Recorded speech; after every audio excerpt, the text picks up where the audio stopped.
नोटों का आना तो तय हो चुका है, अब तुम अपना चलना कब तय करोगे? ये सवाल अर्जुन के कानों में गूंज रहा था, जैसे कोई अंदर बैठा इंसान उसे झकझोर रहा हो।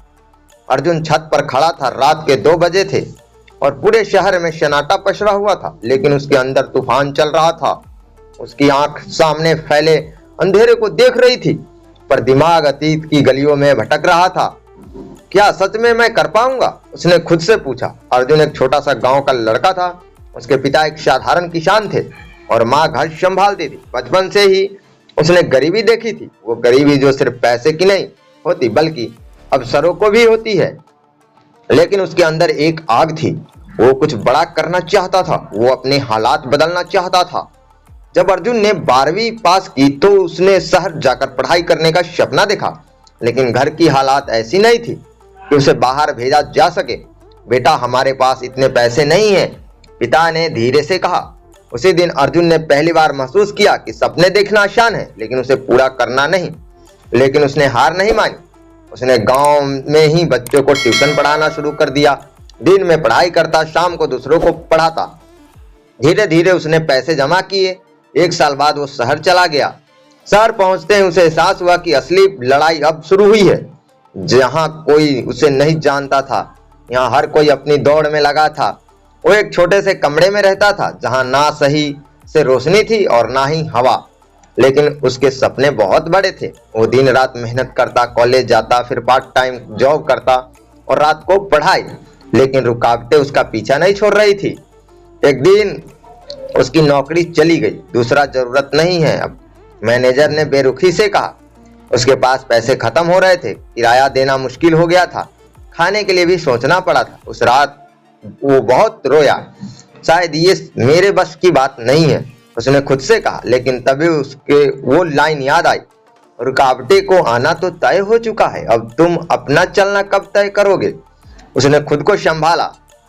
उस रात अर्जुन ने एक फैसला लिया, मैं हार नहीं मानूंगा। अगले दिन से उसने और मेहनत शुरू कर दी। उनसे फ्रीलांस काम ढूंढना शुरू किया, छोटे छोटे प्रोजेक्ट किए। धीरे धीरे उसकी कमाई फिर से शुरू हुई। वो गिरा लेकिन फिर खड़ा हुआ।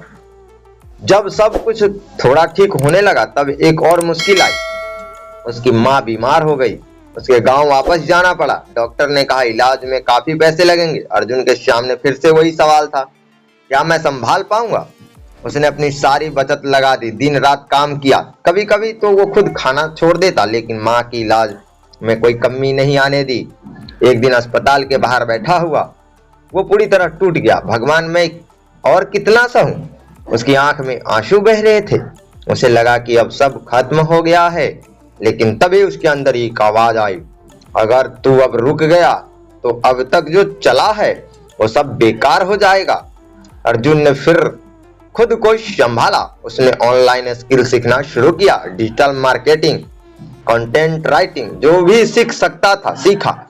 धीरे धीरे उसने अच्छे प्रोजेक्ट मिलने लगे, उसकी कमाई बढ़ने लगी। एक दिन उसे एक बड़ी कंपनी में ऑफर आया। उसकी मेहनत रंग ला रही थी। उसने वो नौकरी स्वीकार कर ली। अब उसकी जिंदगी बदलने लगी थी। अर्जुन ने सिर्फ अपनी जिंदगी नहीं बदली, बल्कि अपने गांव के बच्चों के लिए भी कुछ करने का फैसला किया। उसने गांव में एक छोटा सा लर्निंग सेंटर खोला, जहां बच्चे को फ्री में पढ़ाया जाता था। एक दिन वही अर्जुन जो कभी छत पर खड़ा होकर खुद से सवाल कर रहा था, अब एक मंच पर खड़ा था। वो बच्चों को संबोधित कर रहा था। रुकावटें आएंगी, ये तय है, लेकिन तुम चलना कब शुरू करोगे ये तुम्हारे हाथ में है। बच्चों की आंखें में चमक थी। अर्जुन की कहानी हमें ये सिखाती है, मुश्किल कभी खत्म नहीं होती, रास्ता हमेशा आसान नहीं होता, लेकिन अगर आप चलना तय कर लो तो कोई भी रुकावट आपको रोक नहीं सकती। रुकावटें का आना तो तय हो चुका है। मैंने अपना चलना उसी दिन तय कर लिया था, जिस दिन मैंने हार मानने से इनकार कर दिया था। दोस्तों, यदि ये वीडियो पसंद आई हो तो लाइक करें, हमारे चैनल को सब्सक्राइब करें और इस वीडियो को दोस्तों के साथ ज्यादा से ज्यादा शेयर जरूर करें। मिलते हैं किसी अन्य कहानी में। जय हिंद, जय भारत।